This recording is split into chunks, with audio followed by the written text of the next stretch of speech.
अगर हम आपसे पूछे कि मालिक ये बताइए कि ऐसी कौन सी स्कीम है जिसने लोगों के पैसे का सबसे कर्रा रिटर्न दिया है, तो आपका जवाब क्या होगा?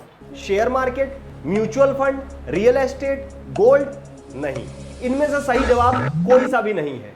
सही जवाब है क्रिप्टो करेंसी, बिटकॉइन, जिसमें अमिताभ बच्चन ने भी पैसे लगाए थे। यहां इन्वेस्टमेंट करके लोगों ने 3500% तक लाभ कमाया, लेकिन जब इसकी डिमांड कम होने लगी, इसके दाम ठंडे पड़ गए, तो लोगों ने इसको स्कैम बोल दिया, दुनिया का सबसे बड़ा फ्रॉड बोल दिया।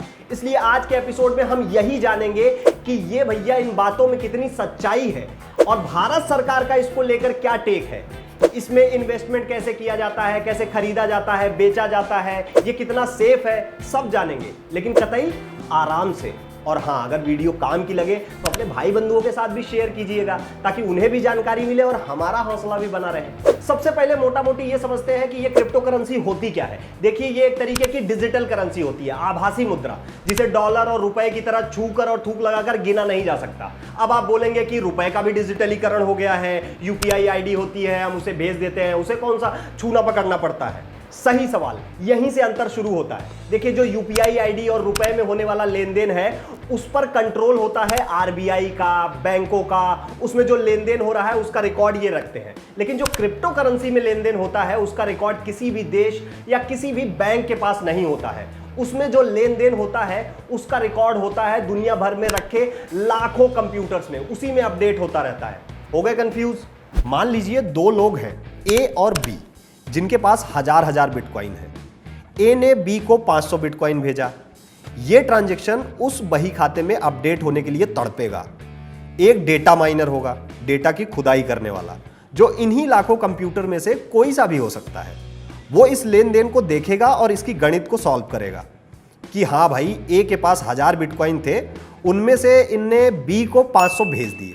अब ए के पास 500 बचे और बी के पास 1500 हो गए, और यही डिटेल हर जगह अपडेट हो जाएगी। नो हेरा फेरी, मतलब इतनी पारदर्शिता। किसी ने अगर छेड़छाड़ करने की कोशिश की, चोरी करने की कोशिश की, तो हो ही नहीं सकती। उसका पता हर जगह लग जाएगा, मतलब चोरी हो ही नहीं सकती। ये सब ब्लॉकचेन नाम की एक टेक्नोलॉजी पर चलता है। अगर आप डिटेल में इसकी जानकारी लेना चाहते हैं या फिर जानना चाहते हैं कि इसके दाम कैसे तय होते हैं, इसे कितनी संख्या में बनाया जाता है, ये पूरा खेल कैसे चलता है, तो हमारा ये एपिसोड जरूर देखिएगा। इसकी लिंक हमने डिस्क्रिप्शन में लगा दी है। बाकी आज का एपिसोड जो है वो हमने बनाया है क्रिप्टो करेंसी पर फैले भ्रम को क्लियर करने के लिए।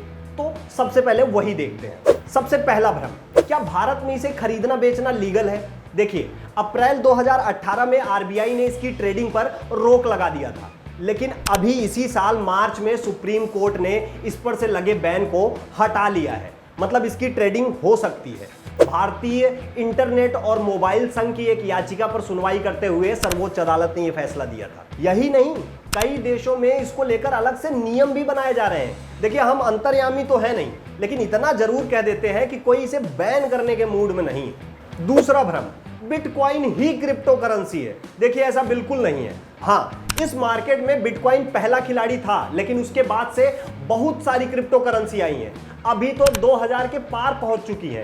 इथेरियम, रिपल, फेसबुक की भी है, लिब्रा, ऐसी बहुत सी हैं। अगला भ्रम, सेफ नहीं है, फ्रॉड होते हैं। जामतारा देखिए, अभी की जो करेंसी है उसमें बहुत आसानी से फ्रॉड हो रहे हैं। ब्लॉकचेन बहुत कर्री व्यवस्था है, आपको हमने पहले भी बताया कि इसमें कितनी पारदर्शिता है। लेकिन हाँ, इस पर किसी गवर्नमेंट का, किसी बैंक का कंट्रोल नहीं है, तो कालाबाजारी में, डार्क वेब पर, नशे की दुनिया में इसका बहुत तेजी से इस्तेमाल हो रहा है। पर इससे आपके पैसे की सेफ्टी से कोई लेना देना नहीं। अगला भ्रम, इसका यूज क्या है? कोई लेन देन में इस्तेमाल तो होता नहीं है।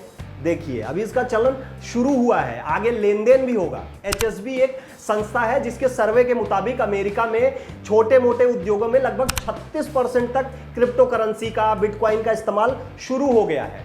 और बर्गर किंग, केएफसी, सबवे, अपना विकिपीडिया, माइक्रोसॉफ्ट, ये सब लेते हैं क्रिप्टो करेंसी। अगला भ्रम, इसको खरीदना बेचना बहुत झंझट का काम है, आम लोगों के बस की बात नहीं है, लाखों करोड़ों का खेल है। लगता है जब ऑनलाइन डिलीवरी वगैरह चालू हुई थी तब भी ऐसा लगता था, लेकिन अब देखिए कितना सिंपल हो गया है। ऐसा ही क्रिप्टो करेंसी के साथ भी है, और इसमें 100 रुपए से भी लेन देन चालू किया जा सकता है। बिल्कुल सिंपल है, बताते हैं कैसे। एक ऐप मिला हमको, कॉइन स्विच कुबेर।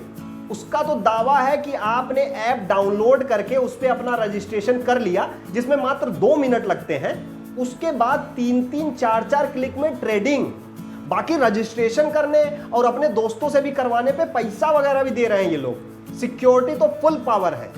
यहां आपको एक नहीं सैकड़ों क्रिप्टो करेंसी उपलब्ध मिलेंगी और ये ऐप आपको हर क्रिप्टो करेंसी का बेस्ट रेट दिलवा रहा है। अगर आप पहले से ही क्रिप्टो करेंसी बेच खरीद रहे हैं या फिर शुरू करना चाहते हैं तो ट्राई कर सकते हैं। देखिए ये थोड़ा रिस्क वाला मामला है। रिस्क वाला मामला तो म्यूचुअल फंड भी है, शेयर मार्केट भी है, लेकिन उसमें भी सालों से लोग पैसा लगा रहे हैं और पैसा बना भी रहे हैं। तो आप क्रिप्टो करेंसी में भी इन्वेस्टमेंट करने की सोच सकते हैं, लेकिन उतना ही अमाउंट जितने पर आप रिस्क ले सकते हैं। बाद में पैसा बनेगा तो अपना पोर्टफोलियो बढ़ा दीजिएगा। बाकी कॉइन स्विच कुबेर ऐप पर 100 रुपए से भी इन्वेस्टमेंट शुरू की जा सकती है। ऐप की लिंक हमने नीचे कमेंट बॉक्स में लगा दी है। बाकी आपके किसी भी भाई बंधु को क्रिप्टो करेंसी को लेकर कोई भी भ्रम बैठा हुआ हो तो ये वीडियो शेयर करके जरूर दिखाइएगा। और हाँ, अगर हमारा YouTube चैनल सब्सक्राइब नहीं किया तो भाई कर लीजिए, घंटा भी बजा दीजिए ताकि दोस्ती बनी रहे। बम भोले।